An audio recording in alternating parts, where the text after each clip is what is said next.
I'd washed his blood-stained jeans. I'd asked Ronnie about the blood. Ronnie told me the blood in his jeans was from a day job killing chickens. I didn't believe there was a chicken slaughterhouse in downtown LA.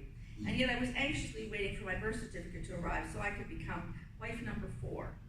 I didn't know what to believe. I asked sober Ronnie in the morning if he really did kill someone, and he laughed.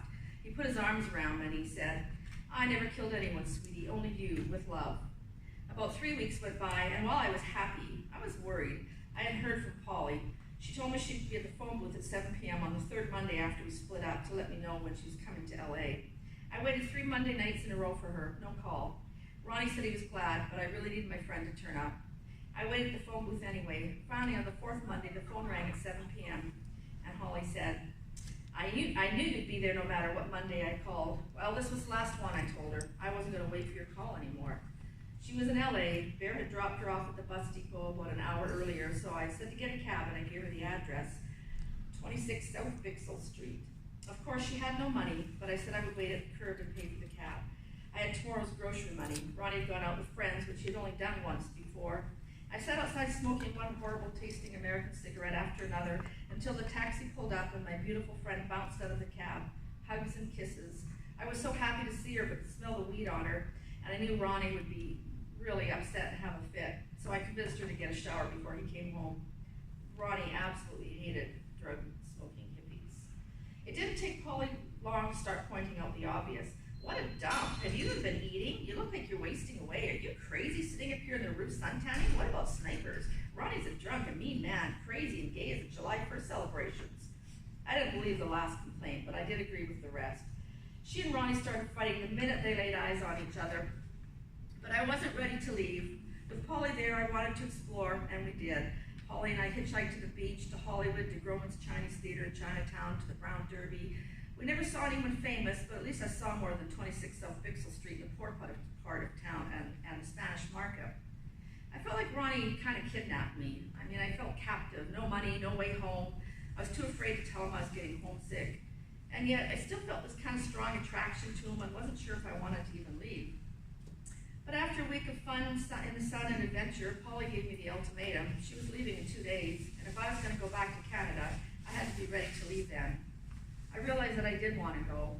My birth certificate had not arrived, and I figured Dad was making sure I didn't have enough rope. That's what they always said. They'd never give me enough rope to hang myself. I was too afraid to tell Ronnie. He never hit me or anything, but I did everything he told me to. And I worried what would happen to Ronnie without me.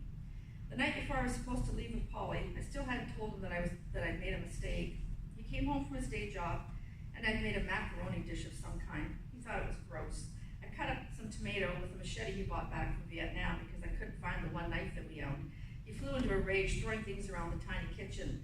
"How many times," he yelled, "how many times did I tell you not to touch my bloody machete?" He was in a miserable mood, and I told Polly, and I said that he was going to go out and get drunk.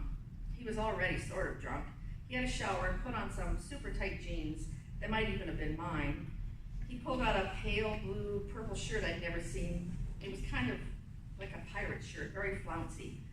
Polly nudged me as if to say, "See, I told you he was gay." He left. Polly said to pack up as fast as I could. "Let's blow this Kool-Aid stand," she shouted, and pulled my suitcase out from the closet.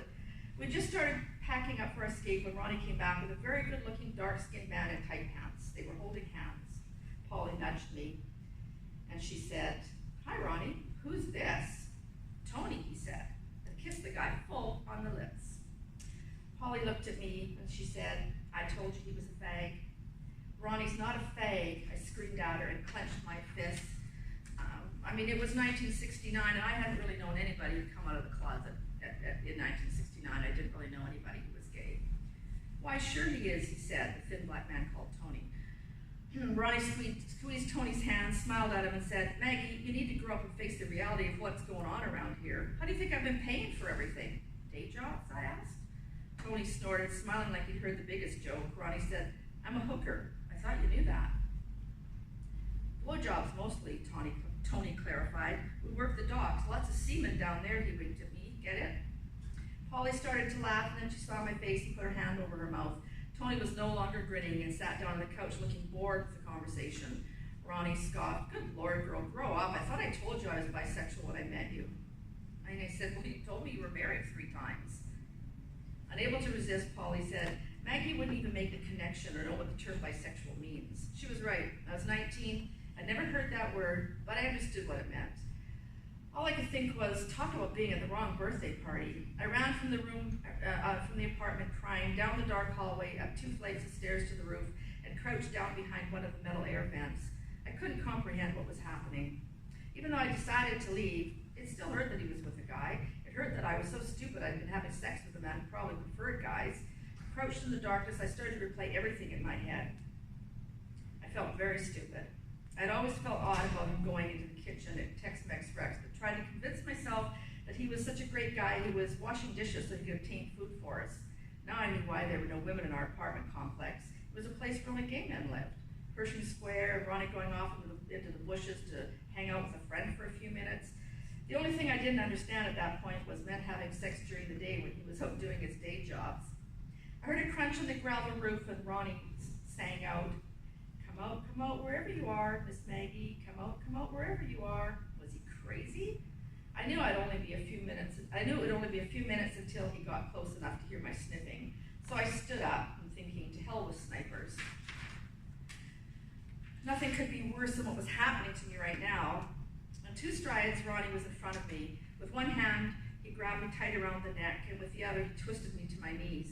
He leaned in like he was going to plant a gentle kiss on my lips, but instead he hissed, I'm going out with my boyfriend, and you and your pot-smoking bitch friend better be back here when I get back. I know all about you and your drug smoking. Your friend told me all about it yesterday. You think I'm a fool, Maggie? I could feel the spit trickle on my face, and I thought, I do thee wed. I looked up at him and nodded my head, even though his grasp on my neck was tight. He loosened his grip and he let go of me. He walked away, and then he turned back, pointing a finger at me. I'm going out with my friends to party, and I'm going to be back with a shitload of drugs and make you and your stupid friend do them all. See how you like drugs then, Missy. You be here when I get back, or I'll find you and I'll kill you. I kind of believed it at that point. I slumped on the roof for about 10 minutes crying. I thought I loved Ronnie, but then I thought I loved Joe too. Did I even know what love was? It crossed my mind that maybe I was so damaged from the way I was brought up that I wasn't capable of love. I knew I had abandonment issues. Love was sometimes there and sometimes not. I was desperate for someone to love me every day, not just when they were sober. Even though it was never spoken out loud, I knew my hatred of old men came from a place of darkness and fear. Too many kisses from uncles and too many groping hands under the guise of come sit on my knee. My, you've gotten big since the last time I saw you. I knew Polly would be worried, so I dragged myself down from the roof and I went to the apartment. She was smoking a joint, but I knew Ronnie was gone, and I accepted her offer of a toke. I told her we better get moving because he was going to be back with enough drugs to make us swear we'd ever done drugs. At first she said, right on, and then she added, no, crazy bugger, he's probably gonna kill us, let's get the fuck out of here. Yeah, let's blow this Kool-Aid stand, I said. We threw our stuff into our suitcases, our bags, and we were out the door and down the road, feeling the fresh air within minutes. We had no smokes, but I had a Canadian dollar. We saw the Beverly Hilton sign and decided to go there and get smokes at the cigarette machine. I guess they weren't used to 2 Canadian girls dressed the way we were with no shoes, and they kicked us out. So Holly and I found our way down to a gas station where the gas station attendant told us he was working all night and we could come to his house and spend the night. And then we were on our way home to Canada. Jeez.